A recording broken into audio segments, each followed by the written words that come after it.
지금 전 세계가 충격에 빠졌습니다. 2026년 6월 12일 에스타디오 과달라하라. 전 세계 도박사들은 한국의 우세를 점쳤지만 경기장에는 묘한 긴장감이 돌고 있었죠. 전반 59분 체코의 선제골.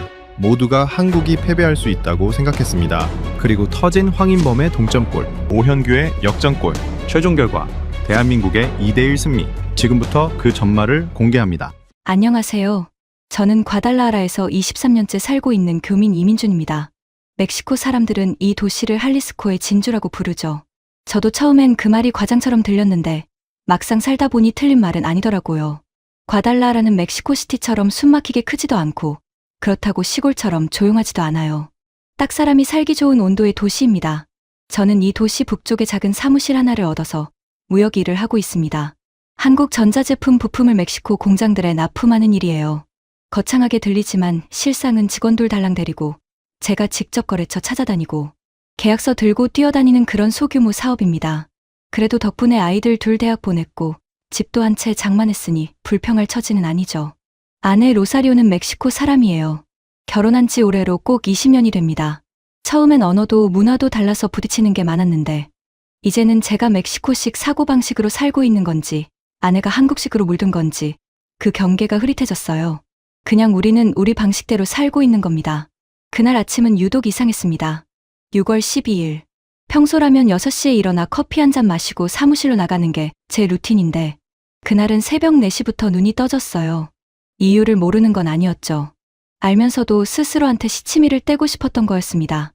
월드컵이 과달라하라에서 열린다는 건 1년 전부터 알고 있었어요. 도시 전체가 들썩였으니까요. 경기장 주변 도로 공사가 시작되고 숙박시설마다 예약이 꽉 찼다는 소식이 들려왔습니다.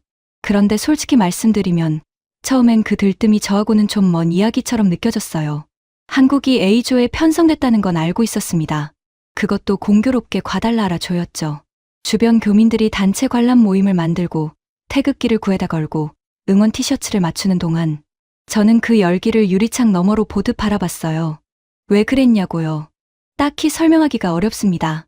28살에 이 도시에 왔을 때 저는 한국을 그리워했어요. 너무 그리워해서 몇 번이나 다 접고 돌아갈까 싶었죠. 그런데 이상한 게 세월이 흘러 이 도시가 익숙해질수록 역설적으로 한국이 점점 낯설어지는 느낌이 들기 시작한 겁니다. 뉴스에서 보이는 서울은 제가 알던 서울이 아니었고 가끔 귀국하면 말투도 문화도 심지어 음식 맛도 조금씩 달라져 있었어요. 한국 사람이 맞긴 한데 어디에도 딱 맞게 속하지 않는 사람이 된 기분. 그게 23년 동안 제 속에 조용히 쌓인 감각이었습니다. 그래서 월드컵 응원도 교민 모임도 조금은 어색하게 느껴졌던 거예요. 그런데 그날 새벽 커피도 마시기 전에 눈이 떠진 건 무슨 이유였을까요? 저는 한참 천장을 바라봤습니다. 아내는 곁에서 아직 잘 자고 있었고 창밖으로는 과달라하라의 이른 새벽이 조용히 밝아오고 있었죠. 멀리서 개 짖는 소리가 한번 들렸다 사라졌어요. 저도 모르게 폰을 꺼내 들었습니다. 화면에 뜬 건 대한민국 대 체코 킥오프 오전 11시라는 일정이었어요. 보는 순간 가슴 어딘가가 살짝 조여드는 것 같았습니다. 그러고 보니 제 서랍 어딘가에 티켓 한 장이 있었어요. 한 달 전 교민회 총무가 여분이 생겼다며 반강제로 쥐어준 거였죠. 그때 저는 뭐 시간 되면 갈게요라고 말했는데 사실 그게 거절의 다른 말이었습니다. 그 티켓을 꺼내보기 위해 저는 조용히 자리에서 일어났습니다. 서랍을 열었을 때 티켓은 정말로 거기 있었습니다. 반으로 접힌 채 영수증 몇 장 사이에 끼어 있었어요. 꺼내서 펼쳐보니 코팅된 종이 위에 태극 문양이 선명하게 찍혀 있었죠. 손끝으로 한번 훑었습니다.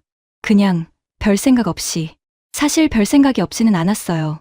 커피를 내리면서도 그 티켓을 식탁 위에 올려두고 자꾸 눈이 갔습니다. 갈까 말까 결정을 못하는 게 아니라 결정을 하기가 싫은 거였어요. 뭔가를 정하는 순간 그게 어떤 의미를 갖게 될 것 같았거든요. 그냥 스쳐 지나가면 될 걸 굳이 붙잡아 느끼고 싶지 않다는 그런 방어 심리 같은 거였습니다. 아내 로사리오가 주방으로 들어온 건 7시쯤이었어요. 잠이 덜 깬 눈으로 커피포트 쪽으로 손을 뻗다가 식탁 위에 놓인 티켓을 발견하더니 집어들었습니다. 이거 오늘 경기 티켓이잖아요. 갈 거예요? 저는 잠깐 뜸을 들였습니다. 창밖으로 이른 아침 햇살이 야자수 가지 사이로 비집고 들어오고 있었어요. 모르겠어. 로사리오는 티켓을 다시 식탁에 내려놓으며 뭔가를 말하려다 멈췄습니다. 그리고는 커피잔을 들고 제 맞은편에 앉았어요. 이 사람이 말을 아낄 때는 되게 하고 싶은 말이 많을 때라는 걸 20년을 같이 살다 보면 자연히 알게 됩니다. 잠시 후 아내가 천천히 입을 열었어요. 민준, 당신은 월드컵이 바로 이 도시에서 열리는데 한국 경기를 안 볼 거예요? 꼭 봐야 할 이유가 있어? 그 말이 입 밖으로 나오는 순간 저도 약간 놀랐습니다. 말하고 싶었던 건 그게 아니었는데 라는 생각이 스쳤거든요. 근데 그게 맞는 말이기도 했어요. 꼭 봐야 할 이유, 진짜로 없긴 했으니까요. 로사리오는 커피잔을 한 손으로 감싸쥐고 저를 잠시 바라보다가 말했습니다. 이유가 있어서 보는 게 아니잖아요. 당신 나라잖아요. 짧은 말이었어요. 그런데 그 짧은 말이 이상하게 오래 남았습니다. 당신 나라는 말이 이렇게 이상하게 들린 적이 없었는데 저는 한국 국적을 유지하고 있습니다. 멕시코 영주권은 있지만 귀화는 하지 않았어요. 서류상으로는 명백히 대한민국 국민이죠. 그런데 로사리오의 그 한마디가 가슴에 걸린 건 서류 바깥의 이야기를 건드렸기 때문이었습니다. 스스로도 잘 들여다보지 않으려 했던 부분이었어요. 23년 동안 저는 이 도시에서 성실하게 살았습니다. 사업하고 세금 내고 이웃과 인사하고 아이들 학교 보내고 멕시코가 이겼을 때 같이 기뻐했고 지진이 났을 때 이웃을 도왔어요.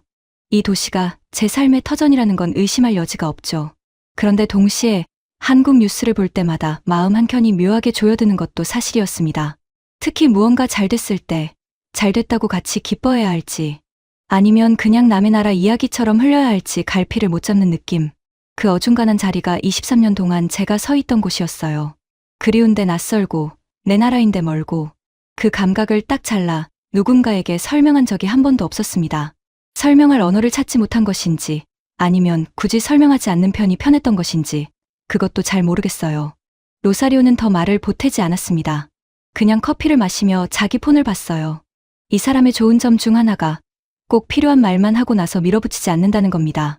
저는 티켓을 다시 집어들었습니다. 경기 시작까지 4시간이 남아 있었어요. 결국 저는 갔습니다. 딱히 거창한 결심이 있었던 건 아니에요.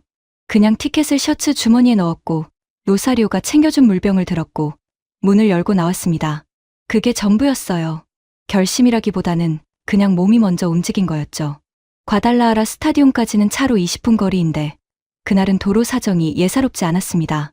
경기장 주변 반경 2km부터 이미 차들이 거북이 걸음을 하고 있었어요. 할 수 없이 한참 떨어진 골목에 차를 세우고 걸어갔습니다. 걷다 보니 사람들이 점점 늘어나더니 어느 순간부터는 그냥 인파에 떠밀려가는 꼴이 됐어요. 놀라운 건 그 인파의 풍경이었습니다. 멕시코 사람들, 유럽에서 날아온 체코 응원단, 그리고 예상보다 훨씬 많은 한국 사람들.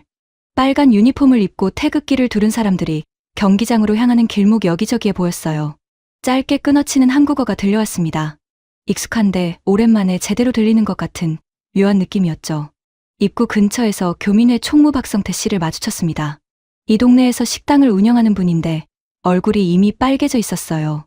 흥분한 건지 더위 먹은 건지 모를 표정으로 저를 발견하더니 손을 번쩍 들었습니다. 이민준 씨 왔어요? 네, 뭐 그냥요. 그냥이 어딨어요. 왔으면 된 거지. 빨리 와요. 자리 잡아야 해.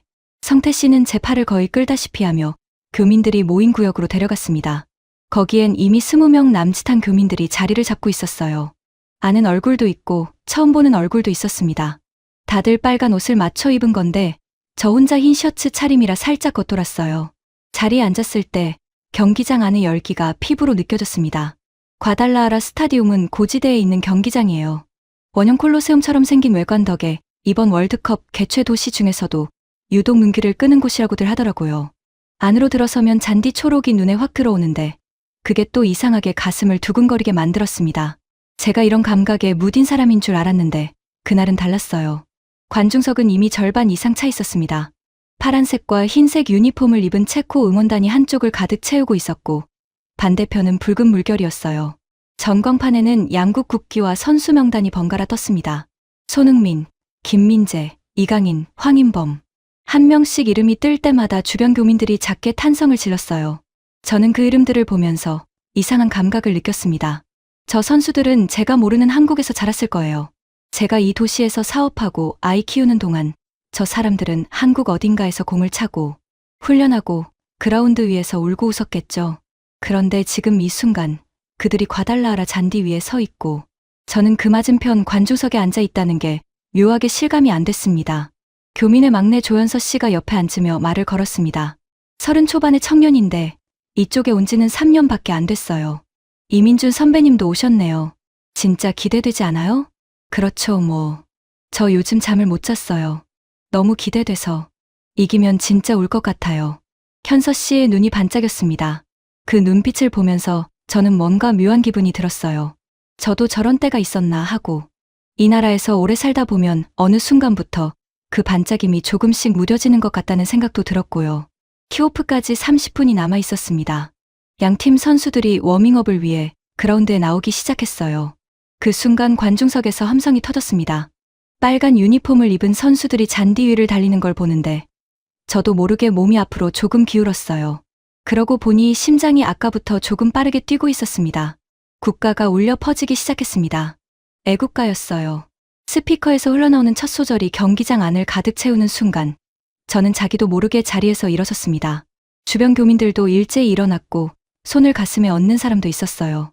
전광판에는 선수들이 일렬로 서서 정면을 바라보는 장면이 클로즈업되고 있었습니다. 동해물과 백두산이. 그 멜로디가 귀에 들어오는데 목 어딘가가 이상하게 조여들었어요. 딱히 감동적인 상황을 만든 것도 아닌데 그냥 몸이 먼저 반응했습니다. 23년 동안 이 노래를 들을 일이 얼마나 있었겠어요. 광복절 교민 행사 때 한 번, 올림픽 중계 볼 때 TV 앞에서 한 번. 그것도 대충 흘려들었던 것 같은데. 그런데 그날 과달라하라 경기장 안에서 울려 퍼지는 애국가는 달랐습니다. 왜 달랐는지는 설명하기가 어려워요. 소리가 더 컸던 것도 아니고 연주가 특별히 웅장했던 것도 아닙니다. 그냥 멕시코 땅 위에서 수만 명의 사람들 앞에 한국 선수들이 서 있고 그 뒤에 태극기가 걸려 있고 거기서 저 노래가 나온다는 사실이 한꺼번에 몸으로 와닿았던 것 같아요. 옆에서 현서 씨가 조용히 따라 부르고 있었습니다. 가사를 다 외우는 것 같았어요. 저는 입술을 달싹였지만 소리는 잘 나오지 않았습니다. 가사가 기억나지 않아서가 아니라 목이 이상하게 꽉 막힌 느낌이었어요. 애국가가 끝나고 선수들이 포지션을 잡기 시작했을 때 저는 천천히 자리에 앉았습니다. 손이 약간 떨리는 게 느껴졌는데 설마 했죠. 그냥 고지대 날씨 탓이라고 저 자신한테 말했습니다. 킥오프 휘슬이 울렸습니다. 전반전은 팽팽했어요. 한국이 점유율을 가져가면서 체코를 몰아붙이는 장면이 많았지만 마지막 순간마다 뭔가 하나씩 아쉬웠습니다. 이강인이 감각적인 패스를 찔러 넣었을 때 받아낸 선수의 슈팅이 살짝 빗나갔어요. 손흥민이 20m 거리에서 강슈팅을 날렸는데 크로스바를 넘어갔고요. 아쉬운 탄성이 관중석을 한 번씩 쓸고 지나갔습니다. 그럼에도 분위기는 나쁘지 않았어요. 경기를 지배하고 있다는 느낌 자체가 있었거든요. 주변 교민들도 이 정도면 됐어. 후반에 터진다고 서로 다독이며 전반을 마쳤습니다. 후반전이 시작됐습니다. 그리고 후반 14분이었어요. 체코의 역습이 시작되더니 순식간에 한국 수비 뒷공간이 열렸습니다. 라디슬라프 크레이치가 그 공간으로 파고들었고 슈팅 각도는 그리 넓지 않아 보였는데 공은 정확히 골망 구석을 갈랐습니다. 0대 1점. 경기장이 잠깐 멈춘 것 같았어요. 체코 응원단 쪽에서 함성이 터졌고 한국 응원석은 순간 조용해졌습니다. 저도 모르게 두 손이 무릎 위에서 주먹을 쥐었어요. 성태 씨가 아이고 하고 탄식을 내뱉었고 현서 씨는 고개를 숙였습니다. 그 침묵이 몇 초 동안 이어졌습니다. 그런데 그 순간 이상한 일이 일어났어요. 제 가슴 어딘가에서 뭔가가 꽉 조여드는 느낌이 왔습니다. 아까 애국가 들을 때와는 다른 종류의 감각이었어요. 이건 단순히 경기가 불리해진 것에 대한 아쉬움이 아니었습니다. 뭔가 더 깊은 데서 올라오는 설명하기 어려운 감정이었어요. 23년 동안 애써 거리를 두며 살았던 것들이 단 한 번의 실점으로 한꺼번에 허물어지는 느낌이랄까요. 저도 모르게 중얼거렸습니다. 야, 괜찮아. 아직 시간 많아. 아무한테도 한 말이 아니었어요. 그냥 나온 말이었습니다. 그리고 그 말이 입 밖으로 나오는 순간 저는 뭔가를 깨달았어요. 괜찮다고 말했지만 손이 계속 주먹을 쥐고 있었습니다. 저는 이미 이 경기에 들어와 있었던 거죠. 0대 1점. 숫자는 단순했지만 그 무게는 단순하지 않았습니다. 7점 이후 경기장 분위기가 미묘하게 달라졌어요. 체코 쪽 응원단은 자신감을 얻은 듯 더 크게 노래를 불렀고 한국 응원석은 박수를 치면서도 어딘가 힘이 빠진 느낌이었습니다. 저도 자리에 앉은 채 그라운드를 바라봤는데 발이 바닥에 붙어버린 것처럼 몸이 무거웠어요. 성태 씨가 옆에서 혼잣말처럼 중얼거렸습니다. 에이, 이게 뭐야. 전반엔 그렇게 잘하더니. 현서 씨는 아무 말도 안 했어요. 그냥 두 손을 모아 입술 앞에 대고 그라운드만 뚫어져라 바라봤습니다. 그 옆모습이 왠지 모르게 마음에 걸렸어요. 한국 온 지 3년밖에 안 된 청년이 저보다 훨씬 더 절실한 표정으로 경기를 보고 있었으니까요. 저는 그 모습을 보면서 스스로한테 물었습니다. 나는 지금 뭘 바라고 있는 걸까? 이기길 바라는 게 맞는 건지, 솔직히 그 순간에도 제 안에서 갈등이 있었어요. 이기면 기쁘겠지, 당연히. 근데 그 기쁨이 나한테 어떤 의미인지, 그걸 어떻게 받아들여야 하는지가 애매했습니다. 환호하고 울고, 그러면 그게 진심인 건지, 아니면 분위기에 휩쓸린 건지. 23년 동안 조금씩 흐릿해진 경기 앞에서 저는 자꾸 머리로 생각하고 있었어요. 그러다 또 한편으로는 그런 생각이 들었습니다. 이걸 왜 이렇게 복잡하게 생각하고 있지? 경기장에 수만 명이 앉아 있는데 다들 그냥 응원하고 있잖아요. 머릿속으로 이게 진심인지 아닌지 따지면서 보는 사람이 어디 있겠어요. 그냥 보면 되는 거고, 기쁘면 기뻐하면 되는 거고, 그게 전부인 거 아닌가. 근데 저는 그 단순한 걸 단순하게 못하고 있었습니다. 그때 성태 씨가 저한테 물병을 건네며 말했어요. 민준 씨, 물 마셔요. 얼굴이 굳었네. 아, 네. 너무 긴장하지 마요. 역전한 거 한두 번이에요? 2002년 이탈리아전 생각해봐요. 성태 씨는 특유의 낙관으로 말했지만 저는 그 말에 제대로 반응하지 못했어요. 2002년. 그해 저는 이 도시에 온 지 2년째 되던 해였습니다. 한일 월드컵이 열렸을 때 저는 작은 고시원 같은 방에서 혼자 TV를 보고 있었어요. 4강에 올랐을 때 얼마나 울었던지 멕시코인 집주인 아저씨가 방문을 두드리며 왜 우냐고 물어볼 정도였죠. 그때는 복잡하게 생각하지 않았는데 그때는 그냥 울었어요. 그 기억이 떠오르자 가슴이 이상하게 먹먹해졌습니다. 언제부터였을까요? 내가 이렇게 거리를 두기 시작한 게 아마 조금씩이었을 거예요. 귀국할 때마다 낯설어지는 서울, 한국 뉴스를 봐도 실감이 잘 안 나는 거리감. 교민 모임에서도 어딘가 어색한 느낌. 그런 게 쌓이고 쌓이다 보니 어느 순간부터 그냥 내가 먼저 거리를 두는 게 편해진 거였겠죠. 그런데 지금 이 경기장 안에서 0대1이라는 숫자 앞에서 가슴이 이렇게 답답한 건 뭔가요? 그라운드에서는 한국 선수들이 다시 공을 잡고 전진하고 있었습니다. 손흥민이 왼쪽 측면을 파고들다 파울을 얻어냈고 관중석에서 박수가 터졌어요. 저도 반사적으로 손을 쳤습니다. 손뼉 소리가 울리고 나서야 내가 박수를 쳤다는 걸 인식했어요. 몸이 앞서고 있었습니다. 머리는 아직도 빙빙 돌고 있는데 손은 이미 박수를 치고 있었어요. 발은 이미 바닥을 구르고 있었고 눈은 한시도 그라운드에서 떼지 못하고 있었습니다. 후반 20분이 됐습니다. 남은 시간이 줄어들고 있었어요. 현서 씨가 작게 말했습니다. 제발. 딱 한마디였는데 그 한마디가 이상하게 제 귀에 크게 들렸어요. 제발. 저도 모르게 같은 말이 목구멍까지 차올랐습니다. 뱉지는 못했어요. 아직은 그 말을 소리내어 할 용기가 없었습니다. 그 순간 그라운드 중앙에서 이강인이 공을 잡았습니다. 이강인이 공을 잡은 순간 경기장 공기가 달라졌습니다. 설명하기 어렵지만 그런 게 있어요. 선수가 공을 잡는 순간에도 뭔가 다른 게 있을 때가. 그날 후반 22분 이강인이 중앙에서 공을 받아 잡을 때 제 눈에 그게 보였습니다. 허리가 낮아지고 고개가 한번 들리고 시선이 앞 공간을 읽는 그 찰나. 전반 내내 그 패스를 수십 번 시도했던 선수가 이번엔 달랐어요. 찰나였습니다. 이강인의 발끝에서 공이 빠져나간 순간 저는 숨을 멈췄어요. 체코 수비 라인 사이로 비집고 들어가는 스루 패스였는데 그 패스가 열어놓은 공간으로 황인범이 이미 달리고 있었습니다.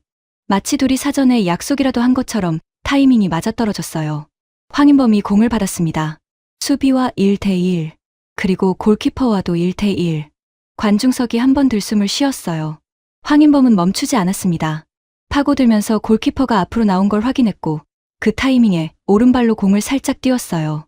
골키퍼의 키를 살짝 넘기는 우아한 칩슛이었습니다. 공이 포물선을 그리며 골망 안으로 빨려 들어가는 순간 관중석이 폭발했습니다. 저도 일어섰어요. 언제 일어섰는지 몰랐습니다. 그냥 몸이 일어서 있었어요. 옆에서 성태 씨가 제 어깨를 잡고 흔들었고 현서 씨는 두 팔을 번쩍 들고 소리를 질렀습니다. 주변 교민들이 서로 부둥켜 안고 낯선 사람끼리도 손을 맞잡고 뛰었어요. 저는 그 안에서 소리를 질렀습니다. 목에서 나온 건지 가슴에서 나온 건지 모를 소리였어요. 말도 아니고 단어도 아니고 그냥 뭉뚱그려진 뭔가가 터져나온 거였습니다. 뺨이 달아올랐고 손이 떨렸어요. 아까 실점했을 때 주먹을 쥐었던 손이 이번엔 허공을 향해 펼쳐졌습니다. 1대1점. 동점이었어요. 숨을 고르는데 시간이 좀 걸렸습니다. 심장이 빠르게 뛰고 있었어요. 저는 자리에 앉으면서 손으로 얼굴을 한번 훑었는데 뺨이 예상보다 뜨거웠습니다. 성태 씨가 옆에서 생수를 건네며 말했어요. 됩니다. 됩니다. 이제 됩니다. 저는 고개를 끄덕였습니다. 말이 안 나왔어요. 그라운드에서는 황인범이 동료들과 기쁨을 나누고 있었습니다. 전광판에 황인범의 이름이 떴어요. 그 이름을 보는데 이상하게 고마운 마음이 들었습니다. 저를 위해 뛴 선수가 아닌데 저를 위해 뛴 것처럼 느껴졌어요. 23년 동안 이 도시에서 살면서 가끔씩 느꼈던 그 어중간한 외로움을 저 칩슛 하나가 잠깐 씻어준 느낌이랄까요? 경기는 계속됐습니다. 동점이 됐는데도 저는 긴장이 풀리지 않았어요. 오히려 더 조여드는 느낌이었습니다. 이제 이겨야 한다는 생각이 들었거든요. 비기면 안 된다. 이겨야 한다. 언제부터 이런 생각을 하고 있었는지 몰랐지만 그 마음은 이미 선명해져 있었어요. 체코도 만만치 않았습니다. 동점 이후 체코 벤치에서 교체 카드를 꺼냈는데 이상하게도 공격 자원들을 빼는 선택을 했어요. 잠그기에 나선 거였습니다. 성태 씨가 그걸 보고 코웃음을 쳤어요. 저게 무슨 선택이야. 우릴 너무 봤나. 그 말이 끝나기도 전에 한국 벤치에서도 교체가 이르렀습니다. 손흥민이 나오고 오현규가 들어갔어요. 전광판에 오현규 이름이 뜨자 현서 씨가 외쳤습니다. 오현규, 오현규다. 저는 그 이름을 입안에서 한번 굴려봤습니다. 오현규, 베식타시 소속 스트라이커. 나중에 알게 된 사실이지만 그 선수는 그날 38도 고열을 안고 벤치에 앉아 있었다고 해요. 팀 닥터들이 말렸는데 본인이 뛰겠다고 했다더군요. 그 사실을 그 순간엔 몰랐지만 그라운드에 들어서는 오현규의 눈빛은 뭔가 달랐습니다. 고열 때문에 눈이 충혈된 것인지 아니면 그냥 제 눈에 그렇게 보인 것인지. 후반 30분이 됐습니다. 남은 시간은 15분, 승부는 아직 원점이었어요. 7장 비스토리. 오현규가 그라운드에 들어선 이후 저는 이상하게 그 선수에게서 눈을 떼지 못했습니다. 공을 직접 잡는 장면이 많지 않았어요. 최전방에서 수비 라인을 압박하고 공간을 만들고 동료들이 올라올 수 있게 길을 여는 역할이었습니다. 화려하진 않았지만 그라운드 위에서 쉬지 않았어요. 고열이 있다는 걸 몰랐는데도 뭔가 이를 악물고 있다는 느낌이 들었습니다. 그 모습을 보다가 저도 모르게 다른 생각이 흘러들어왔어요. 이상한 타이밍이었지만 경기 중에 그런 게 떠오를 때가 있잖아요. 그라운드 위 장면이 다른 무언가를 건드릴 때 저는 이 도시에 처음 왔을 때를 생각했습니다. 28살. 아는 사람 하나 없는 과달라하라에서 처음 혼자 밥을 사 먹으러 나갔을 때 메뉴판을 읽지 못해서 옆 테이블 사람이 먹는 걸 손가락으로 가리키며 주문했어요. 그게 뭔지도 모르고 먹었는데 나중에 알고 보니 소내장 요리였습니다. 그날 밤 얼마나 고생을 했는지 모르죠. 우픈 기억인데 그때의 감각은 지금도 선명합니다. 언어도 안 되고 문화도 낯설고 사업은 시작도 못한 상태에서 그냥 버텨야 한다는 생각 하나만 있었어요. 돌아가면 진 거라는 그 오기 하나로 버틴 초반 2, 3년이었죠.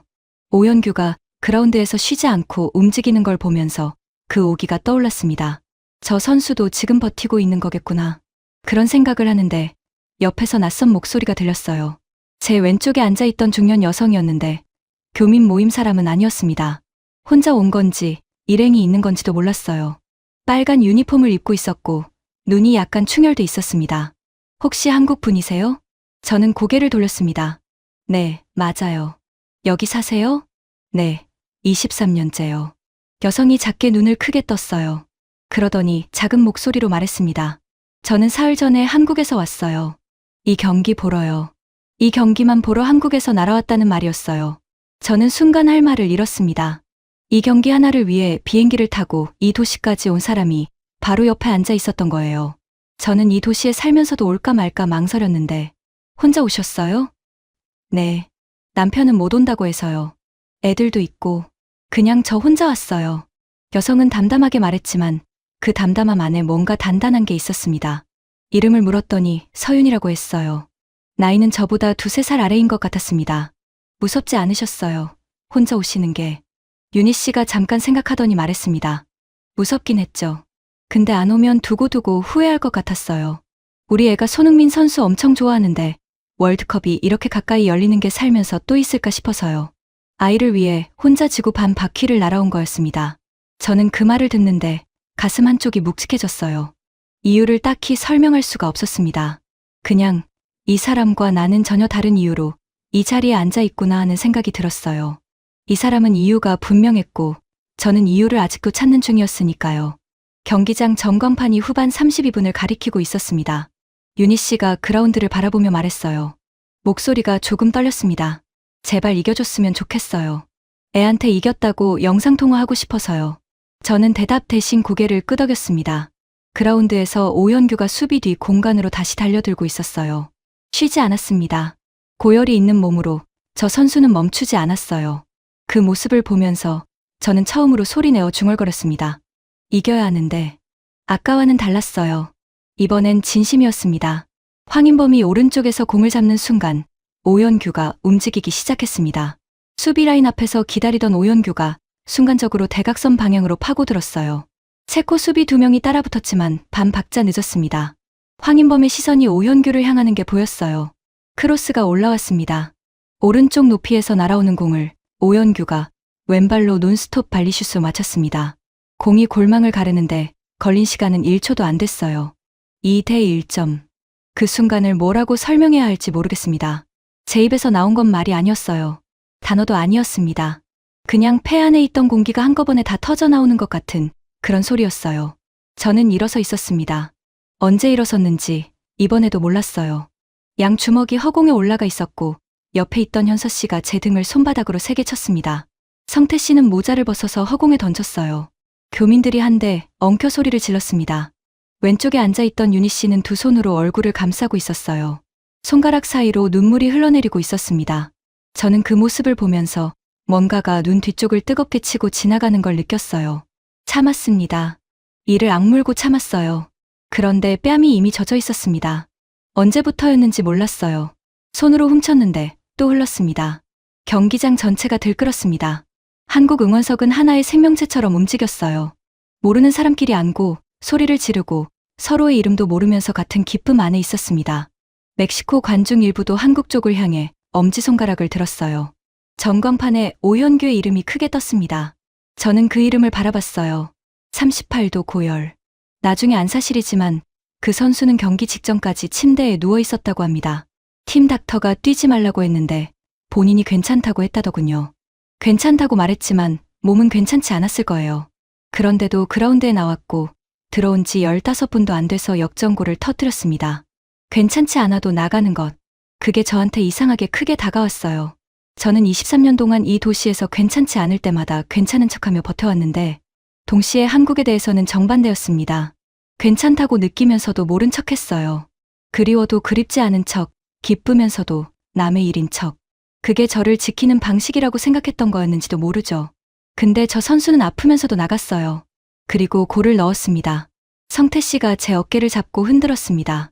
민준 씨, 울어요? 아니요. 뺨은 왜 훔쳐요? 저는 대답을 못했습니다. 성태 씨가 피식 웃더니 자기 눈도 빨개진 채로 앞을 봤어요. 나도 그래요. 이상하게 이 순간에 막 옛날 생각나요. 처음 이 도시 왔을 때 아무것도 없었는데 그냥 버텼는데 저는 그 말을 듣고 앞을 바라봤습니다.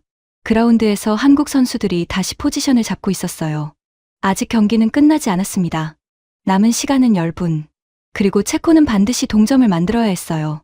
관중석이 다시 긴장으로 채워지기 시작했습니다. 체코 선수들이 전원 전진했어요. 잃을 게 없어진 팀은 무서운 법이죠. 코너킥이 연달아 나왔고 세트피스 상황에서 한국 수비진이 한 번씩 위태롭게 흔들렸습니다. 현서 씨가 두 손을 모은 채 눈을 반쯤 감고 있었어요. 기도하는 것 같았습니다. 후반 42분이었습니다.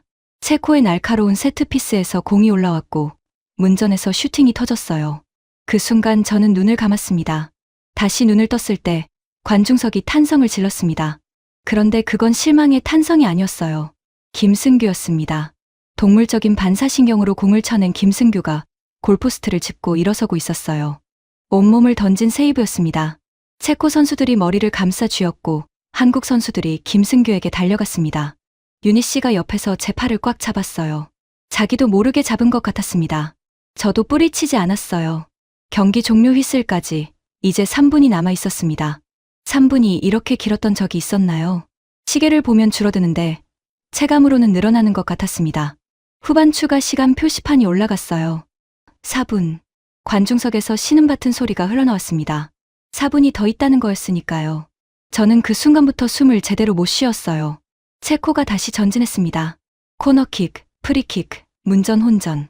한 번은 공이 한국 골대 바로 앞에서 튕겨 나왔고 그 순간 제 심장이 한 박자 멈추는 것 같았습니다. 성태 씨가 두 눈을 가렸어요. 현서 씨는 자리에서 일어선 채 내려앉지를 못했고 윤희 씨는 여전히 제 팔을 놓지 않고 있었습니다. 저는 그라운드만 바라봤어요. 김민재가 공중볼을 따냈습니다. 황인범이 내려와서 공을 받았고 멀리 걷어냈어요. 시계는 추가 시간 3분을 가리키고 있었습니다. 1분만 더, 30초만 더. 그러다 체코의 마지막 코너킥이 올라왔어요. 공이 문전으로 떠오르는 순간 저는 자기도 모르게 자리에서 일어섰습니다. 공이 누군가의 발에 맞았고 슈팅이 터졌어요. 저는 눈을 감지 않았습니다. 이번엔 끝까지 봤어요. 김승규가 몸을 던졌습니다. 공은 그의 장갑 끝에 맞고 옆으로 흘렀어요. 골킥이었습니다. 그리고 곧바로 심판이 호루라기를 입에 댔습니다. 삐. 경기 종료였어요. 2대 1점. 대한민국 승리. 경기장이 무너지는 것 같았습니다. 한국 응원석에서 터진 함성이 파도처럼 밀려왔어요. 저는 그 파도 한가운데 서 있었는데 발이 바닥에서 떨어지지 않았습니다. 주변이 전부 움직이는데 저만 멈춰 있는 느낌이었어요. 그러다 뭔가가 무너졌습니다. 눈물이 나왔어요. 이번엔 참지 않았습니다. 아니, 참을 수가 없었어요. 뺨을 타고 흘러내리는데 훔칠 생각도 들지 않았습니다. 그냥 흘렸어요. 소리가 나왔는지 안 나왔는지도 몰랐습니다. 그냥 눈물이 계속 나왔어요. 성태 씨가 저를 끌어안았습니다. 이 사람도 울고 있었어요. 어깨가 들썩였습니다. 말은 없었어요. 말이 필요 없었습니다. 과달라하라에서 각자의 이유로 버텨온 두 사람이 그냥 서로를 붙잡고 서 있었어요. 현서 씨는 혼자 두 팔을 번쩍 들고 소리를 질렀습니다. 목이 쉬도록 소리를 질렀어요. 25살의 그 청년이 이 먼 도시에서 혼자 저렇게 울부짖는 걸 보면서 저는 가슴 어딘가가 뭉클하게 조여들었습니다. 윤희 씨는 폰을 꺼내 들고 있었어요. 손이 떨려서 화면을 제대로 누르지 못하는 것 같았습니다. 아이한테 영상통화를 하려는 거였겠죠. 저는 그 모습을 보면서 아까 했던 말이 다시 떠올랐어요. 애한테 이겼다고 영상통화하고 싶어서요. 사흘을 날아온 이유가 이거였구나. 저는 그 자리에 서서 그라운드를 바라봤습니다. 선수들이 서로 끌어안고 뛰고 일부는 잔디 위에 무릎을 꿇고 있었어요. 오연규가 하늘을 향해 두 팔을 벌렸습니다. 38도짜리 몸으로 뛰어나와서 역전골을 꽂은 그 선수가 과달라라의 파란 하늘 아래 서 있었어요. 저는 그 장면을 오래 바라봤습니다. 그리고 그 순간 23년 동안 흐릿하게 쌓여온 어떤 감각이 선명해졌습니다.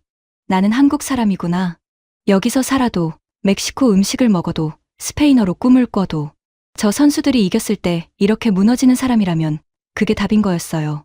서류가 아니라 이 눈물이 답이었습니다. 성태 씨가 코를 훌쩍이며 말했습니다. 민준 씨, 다음 멕시코전도 같이 봐요. 저는 웃음이 나왔어요. 눈물이 아직 뺨에 있는데 웃음이 나왔습니다. 그래요. 같이 봐요. 그 대답이 입 밖으로 나오는 순간 뭔가가 달라진 느낌이었습니다. 작은 말이었는데 저한테는 작지 않았어요. 그라운드에서는 선수들이 관중석을 향해 인사를 하고 있었습니다. 그 중에 황인범이 보였어요. 관중석을 향해 두 손으로 박수를 치는데 눈이 마주친 것도 아닌데 마주친 것 같았습니다. 저도 박수를 쳤습니다. 힘껏. 경기장을 나오는데 1시간이 걸렸습니다. 수만 명이 한꺼번에 빠져나가는 거라 어쩔 수 없었어요. 출구 쪽은 사람들로 꽉 막혀 있었고 저는 그냥 흐름에 몸을 맡겼습니다. 교민들은 출구 근처에서 자연스럽게 흩어졌어요. 성태 씨는 식당에 손님이 올 것 같다며 먼저 뛰어갔고 현서 씨는 친구들과 합류한다고 손을 흔들었습니다. 윤희 씨와는 출구 앞에서 연락처를 주고받았어요. 한국 돌아가면 꼭 연락하라고 제가 먼저 말했습니다. 혼자 걷기 시작했을 때 도시의 열기가 새삼 느껴졌어요. 과달라하라의 6월은 덥습니다. 고지대라 습하지는 않은데 햇볕이 강해요. 경기장 밖거리는 아직도 흥분이 가라앉지 않은 사람들로 가득했습니다. 빨간 옷을 입은 한국 사람들, 파란 체코 유니폼을 입은 사람들, 구경하는 멕시코 사람들. 거리 곳곳에서 노래가 들렸어요. 저는 천천히 걸으면서 아까의 감각들을 되새겼습니다. 눈물이 났던 것, 성태 씨와 끌어안았던 것, 윤희 씨가 떨리는 손으로 폰을 꺼내 들던 것. 그 장면들이 아직 선명했어요. 머릿속에서 재생되는데 이상하게 부끄럽지 않았습니다. 전에 같았으면 이렇게 감정적으로 반응한 스스로가 어색하게 느껴졌을 텐데 그날은 그냥 그랬다는 사실이 담담하게 받아들여졌어요. 차를 세워둔 골목까지 20분쯤 걸었을 때 폰이 울렸습니다. 한국에 있는 형이었어요. 형과는 1년에 한두 번 통화합니다. 명절 때, 아버지 기일 때. 딱히 사이가 나쁜 건 아닌데 멀리 살다 보면 자연히 그렇게 되더라고요. 그런데 형이 먼저 전화를 한 건 꽤 오랜만이었습니다. 야, 봤어? 형의 첫 마디였어요. 봤어. 경기장에서 직접 봤어. 전화기 너머로 형이 잠깐 말을 멈췄습니다. 직접. 거기 있었어? 과달라하라에서 열렸잖아. 야, 진짜. 어땠어? 저는 걸음을 멈췄습니다. 어땠냐고. 그 질문에 뭐라고 대답해야 할지 잠깐 말이 안 나왔어요. 울었어. 짧게 말했습니다. 형이 조용히 웃었어요. 나도 여기서 TV 보면서 울었다. 야, 오현규 그 골 봤어? 고열로 뛴 거래. 알아. 대단하다, 진짜. 우리 때는 저런 선수가 어딨었냐. 형과 한참 통화를 했습니다. 경기 얘기, 선수 얘기, 다음 멕시코전 얘기. 별거 아닌 얘기들이었는데 그날따라 이상하게 끊기지가 않았어요. 형 목소리가 그렇게 반가운 적이 오랜만이었습니다. 통화를 끊고 다시 걷는데 발걸음이 아까보다 가벼웠어요. 그런데 차에 탄 순간부터 이상하게 다른 감각이 올라오기 시작했습니다. 무거운 거였어요. 기쁨의 여운이 가시면서 그 자리를 채우는 뭔가. 처음엔 뭔지 몰랐는데 운전하면서 천천히 정체가 드러났습니다. 후회였어요. 23년이라는 시간이 갑자기 다른 각도로 보이기 시작한 거였습니다. 오늘 이 경기장에서 느꼈던 것들, 그 감각들, 저는 왜 이걸 이제야 느끼고 있는 걸까? 좀 더 일찍, 좀 더 자주, 이렇게 느끼면서 살았더라면 어땠을까? 아이들한테 한국어를 제대로 가르치지 않은 것도 생각났어요. 큰애 지호는 23살인데 한국어를 거의 못합니다.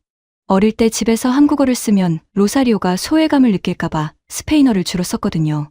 배려였다고 생각했는데 지금 와서 보면 그게 맞는 선택이었는지 모르겠어요. 지호는 자기가 반쪽짜리 한국인이라는 걸 어떻게 생각하고 있을까요? 물어본 적이 없었습니다.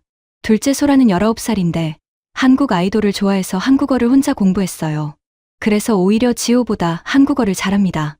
아이러니하죠. 제가 가르쳐 준 게 아니라 아이가 스스로 찾아간 거였어요. 신호등 앞에서 멈췄을 때 핸들 위에 손을 올린 채 한참 있었습니다. 23년이 지나서야 경기장에서 울고 23년이 지나서야 한국인이라는 게 선명해지고 너무 오래 걸린 건 아닌가. 그 생각이 머릿속을 맴돌았어요. 기쁨 뒤에 찾아오는 이 감각이 생각보다 훨씬 날카로웠습니다. 집이 가까워지고 있었어요. 저는 엑셀을 밟으면서 로사리오한테 뭐라고 말해야 할지를 생각했습니다. 이겼다고, 이 대일로 이겼다고, 나 울었다고. 그 말들이 목구멍까지 차올랐는데 그 뒤에 해야 할 말이 더 있을 것 같았어요. 아직 정리가 안 된 말들이었습니다.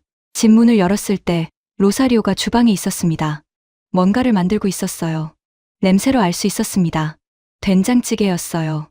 로사리오가 혼자 끓이는 된장찌개는 제가 가르쳐준 것보다 간이 조금 센데 그날따라 그 냄새가 이상하게 코를 찡하게 했습니다.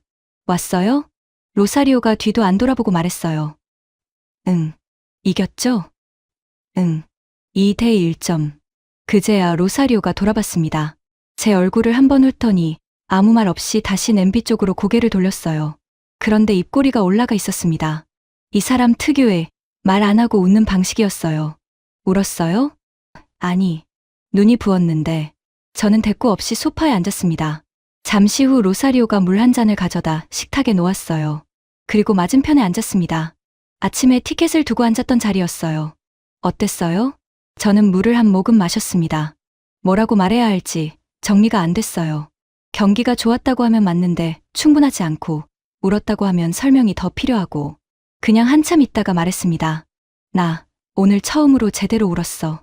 한국 경기 보면서. 로사리오가 고개를 끄덕였어요. 놀라는 표정이 아니었습니다. 알아요. 알아? 당신이 그럴 사람인 거 알았어요. 그냥 너무 오래 안 그런 척했던 거고. 그 말이 가슴에 박혔습니다. 부드럽게 한 말인데 정확했어요.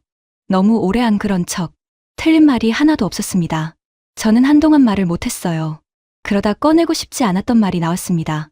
지호한테 한국어 안 가르친 거, 나 아직도 마음에 걸려. 로사리오가 잠깐 눈을 내렸어요.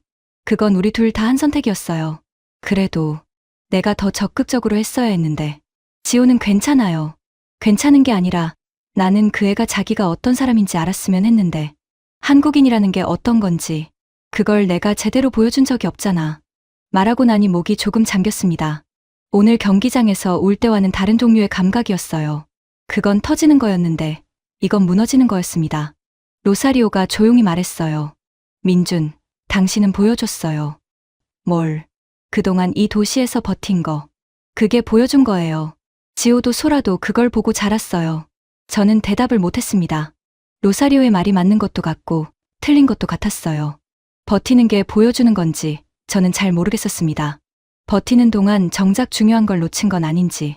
그 의심이 오늘 경기장에서 눈물이 나온 이후로 계속 따라다니고 있었어요. 저녁을 먹는 내내 말이 없었습니다. 로사리오도 억지로 말을 붙이지 않았어요. 된장찌개가 예상대로 조금 짰는데 그날은 짠 게 오히려 좋았습니다. 뭔가 또렷한 게 필요했거든요. 식사를 마치고 그릇을 정리하는데 폰에 문자가 왔어요. 지호였습니다. 스페인어로 온 문자였어요.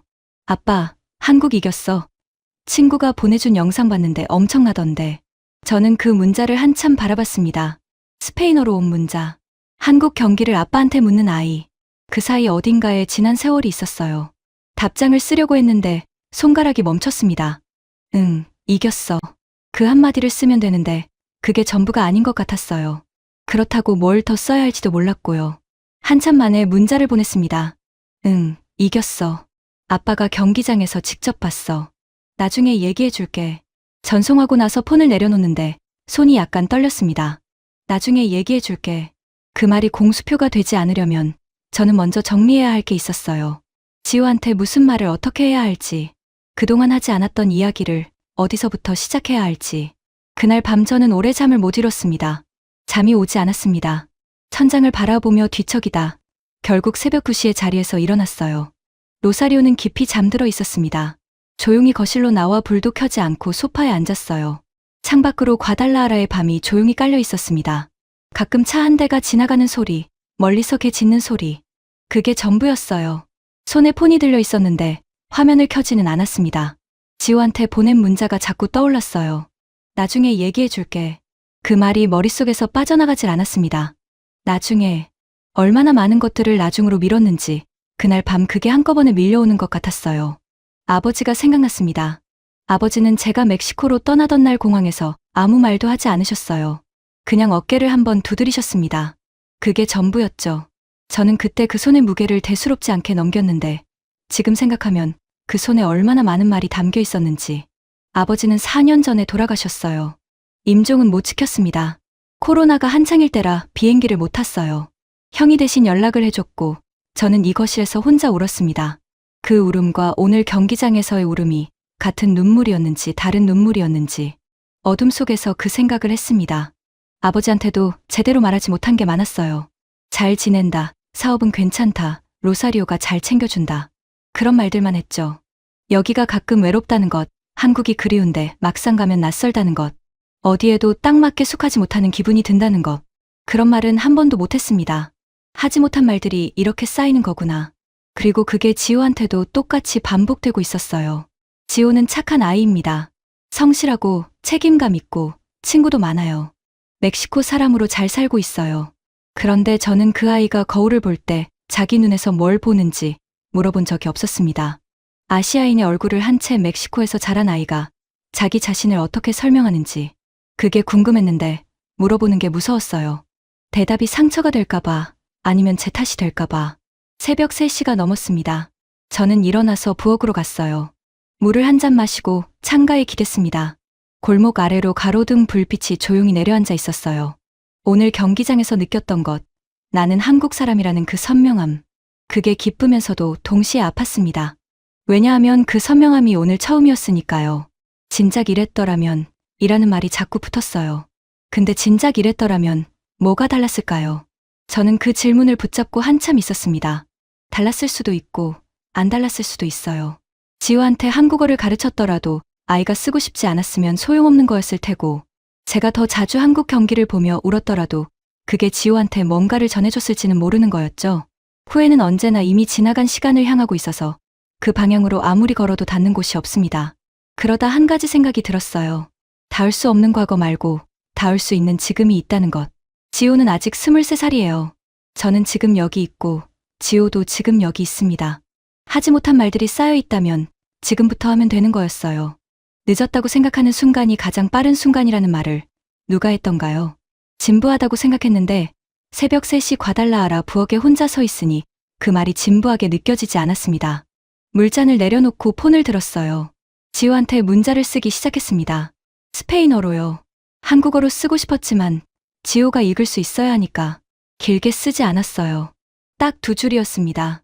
지호야, 이번 주말에 아빠랑 밥 먹자. 하고 싶은 말이 있어. 전송 버튼을 누르는 손이 이번엔 떨리지 않았습니다. 창밖이 조금씩 밝아오고 있었어요. 과달라하라의 새벽이 어제와 똑같은 모습으로 시작되고 있었습니다. 그런데 어제와 똑같지 않았어요. 뭔가 하나가 달라져 있었습니다. 저였어요. 아침에 눈을 떴을 때 폰에 답장이 와 있었습니다. 지호였어요. 응, 아빠, 좋아. 토요일 어때? 짧은 문자였습니다. 그런데 그 짧음이 좋았어요.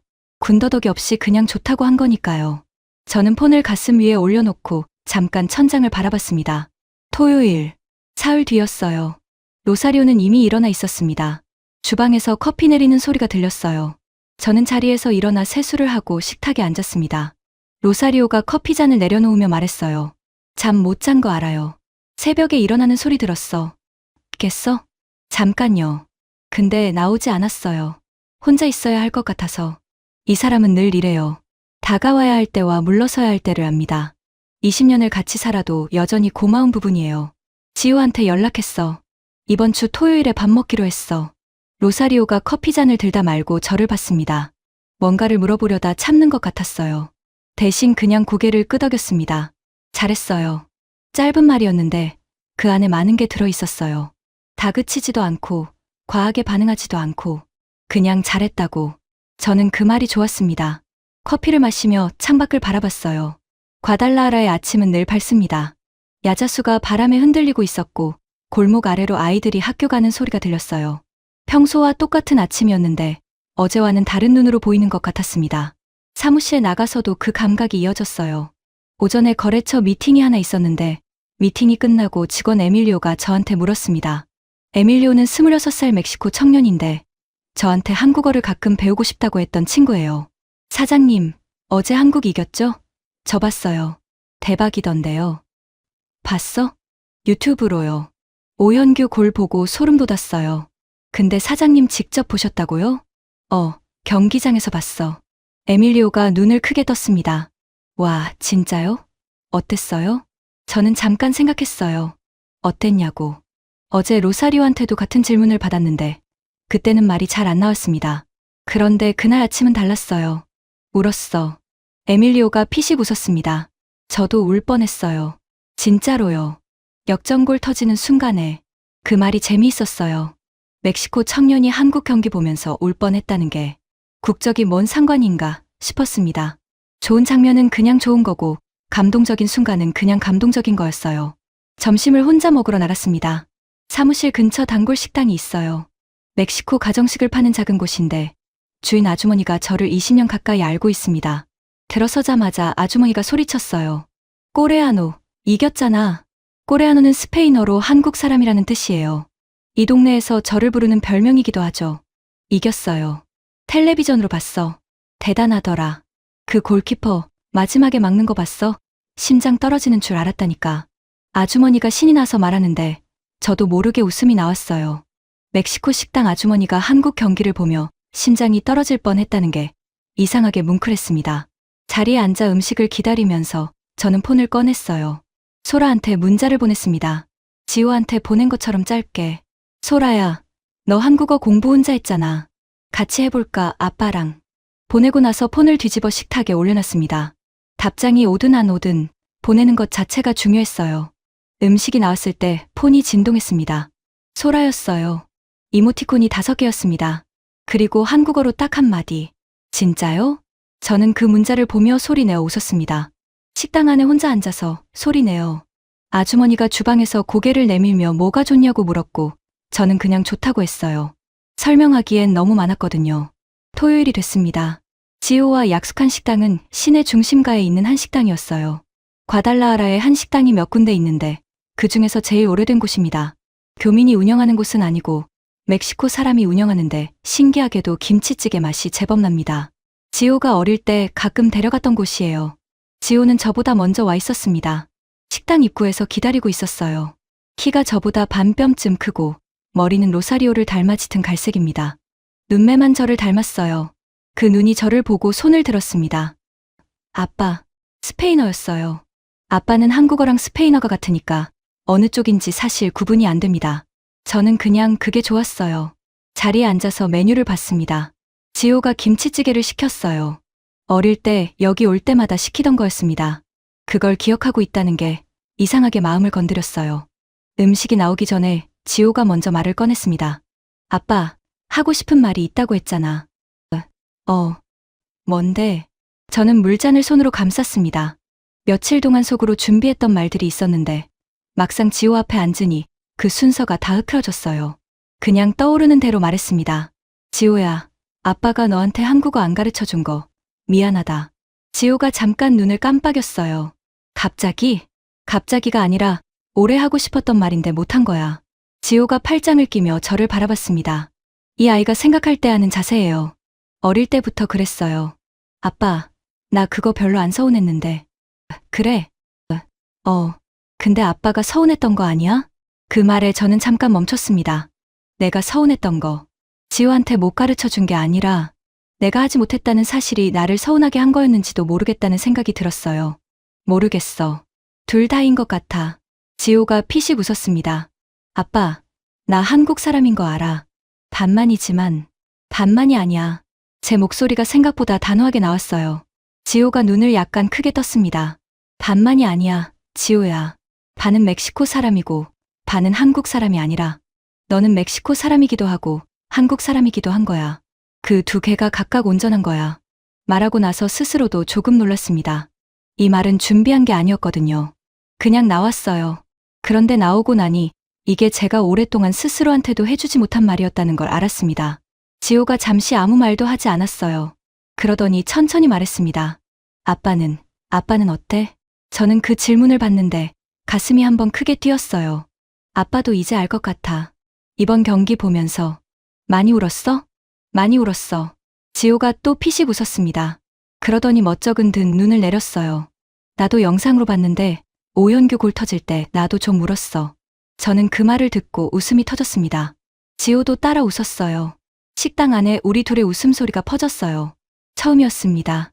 이렇게 같이 웃는 게 이 주제로. 김치찌개가 나왔습니다. 지호가 숟가락을 들며 말했어요. 아빠, 다음 멕시코전도 같이 봐. 나도 데려가줘. 저는 숟가락을 들다 멈췄습니다. 같이 보자고. 이 아이가 먼저 그 말을 했어요. 그래, 같이 보자. 대답하는 목소리가 조금 잠겼습니다. 들켰는지 모르겠어요. 들켰어도 상관없었습니다. 찌개에서 김이 올라왔어요. 뜨거운 냄새가 코끝을 건드렸고 지호가 호호불며 숟가락 떴습니다.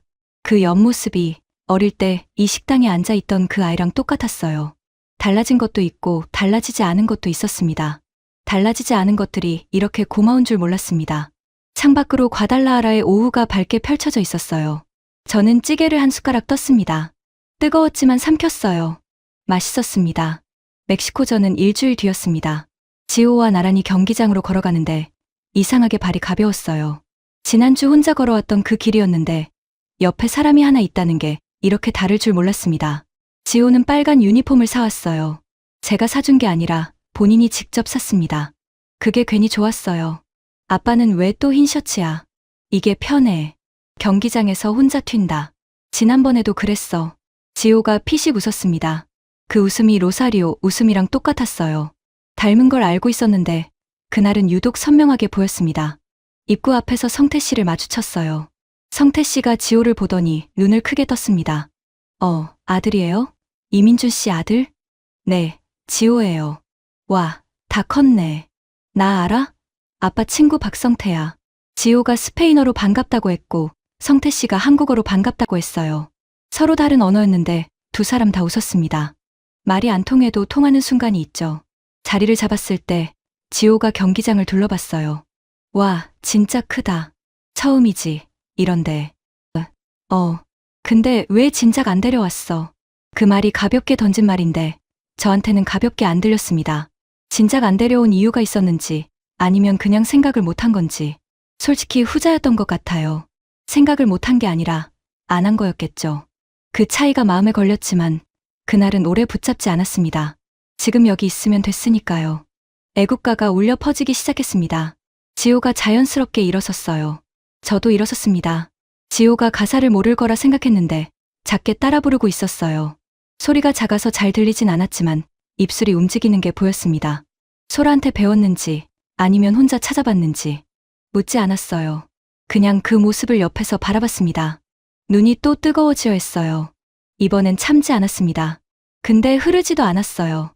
그냥 뜨거운 채로 있었습니다. 그것만으로도 충분했어요. 경기가 시작됐습니다. 멕시코 홈팬들의 함성이 어마어마했어요. 상대가 홈팀이다 보니 분위기가 지난 체코전과는 달랐습니다. 그런데 이상하게 떨리지 않았어요. 지난주에 이미 한번 무너지고 다시 세워진 사람은 웬만한 흔들림에는 버티는 법을 아는 것 같았습니다. 지호가 경기를 보면서 연신탄성을 질렀어요. 이강인이 드리블을 치고 나갈 때 지호가 저도 모르게 스페인어로 소리를 질렀습니다. 옆에서 멕시코 관중이 웃으며 뭐라고 했고 지호가 웃으며 뭐라고 받아쳤어요. 저는 그 옆에서 그 장면을 보면서 뭔가 오랫동안 찾던 게 눈앞에 있다는 느낌이 들었습니다. 이 아이는 여기서 살고 있어요. 멕시코 사람들과 섞이고 스페인어로 웃고 이 도시의 공기를 마시며 살고 있죠. 그러면서 동시에 한국 경기에 빨간 유니폼을 사입고 나왔습니다. 두 개가 충돌하지 않았어요. 그냥 같이 있었습니다. 자연스럽게. 제가 그토록 어렵게 생각했던 게 이 아이한테는 어렵지 않았어요. 어쩌면 어렵게 만든 건 저였는지도 모르겠다는 생각이 들었습니다. 경계를 긋고 거리를 두고 어느 쪽에도 온전히 속하지 않으려 했던 건 제 선택이었으니까요. 지호는 그런 경계 없이 그냥 둘 다였어요. 그리고 그게 훨씬 자연스러웠습니다. 후반전이 시작될 때 지호가 제 팔을 툭 쳤어요. 아빠, 김밥 사줘. 저기 파는 것 같던데. 경기 중에? 배고픈데 어떡해.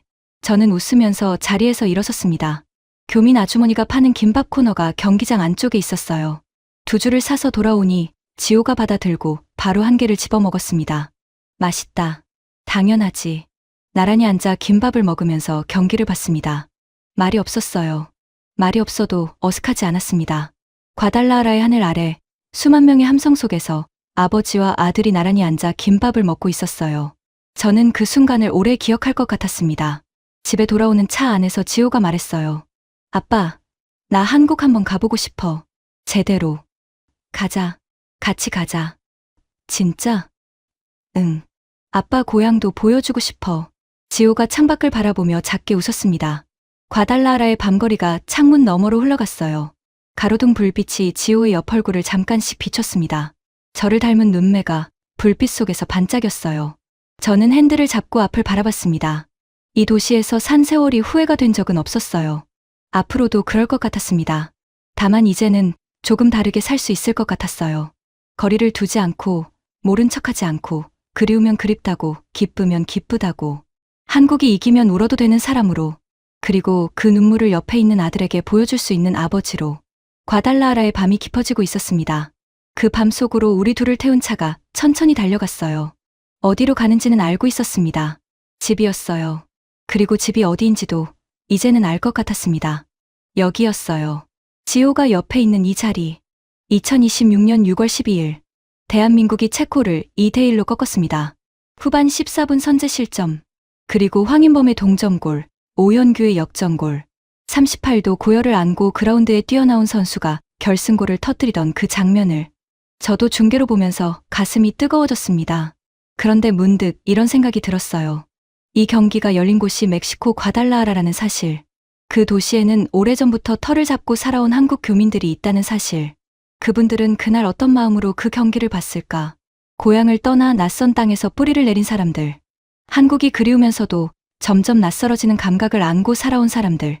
그분들에게 그 역전승은 단순한 승리 그 이상이었을 거라는 생각이 들었습니다. 오늘 이야기는 그 마음을 담았습니다. 주인공 이민주는 실존 인물이 아닙니다. 하지만 그가 경기장에서 흘린 눈물은 분명 어딘가에서 실제로 흘렸을 눈물입니다. 과달라하라 어느 관중석에서 혼자 또는 누군가와 함께 소리 없이 뺨을 적셨을 분들이 분명히 계셨을 거라고 생각합니다. 이 영상은 인공지능의 도움을 받아 제작되었습니다. 경기 결과와 선수 기록은 실제 사실에 근거했으며 주인공과 주변 인물들의 이야기는 창작된 픽션임을 밝힙니다. 대한민국 축구 대표팀에 남은 경기를 응원합니다. 그리고 오늘도 어딘가에서 조용히 태극기를 바라보고 있을 모든 교민분들께 이 이야기를 바칩니다. 감사합니다.